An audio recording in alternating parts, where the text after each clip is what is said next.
A senhora é médica formada, você elogiou tanto o currículo da senhora. Me diga, por favor, o que é um protozoário e o que é um vírus, diferença entre um e outro, só isso. Os protozoários são organismos celulares e os vírus são organismos que têm conteúdo de DNA ou RNA.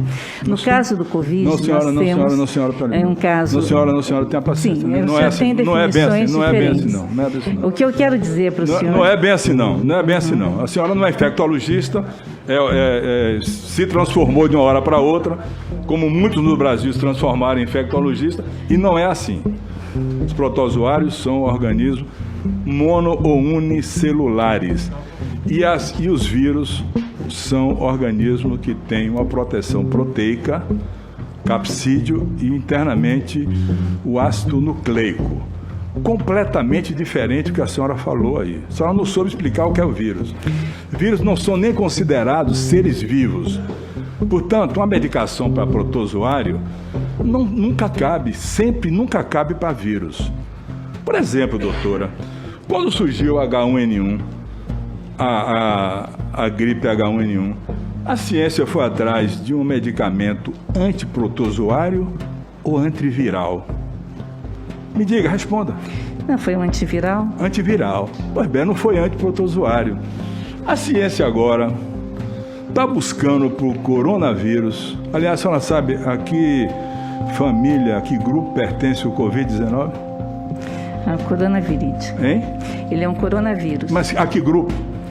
Ele pertence a... A senhora não sabe, infelizmente. A senhora não sabe nada de infectologia.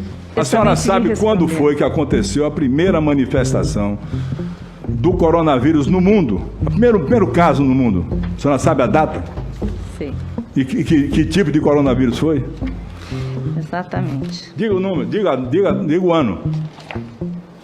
Pode pegar os livros aí, porque a senhora não tem na cabeça, certamente não leu, não estudou. E, doutora, de médico audiovisual, esse plenário está cansado de alguém que ouviu e viu e não leu, e não se aprofundou, e não tem estudado. Tá certo? Como é que a senhora poderia dizer, como disse ali, doutora, que ia ter imunidade de rebanho? A senhora ia comprovar imunidade de rebanho com que exame, qual exame e quantos exames a senhora teria disponível nesse país que já tem 17 milhões de contaminados? A senhora ia ter 17 milhões de exames para comprovar que o paciente teve a doença. E eu pergunto à senhora, qual é o exame de escolha que se deve fazer para mostrar se o paciente desenvolveu imunidade ou não? A senhora vai dizer qual é o exame, só dizer, não precisa explicar. Só dizer qual é o exame. Né?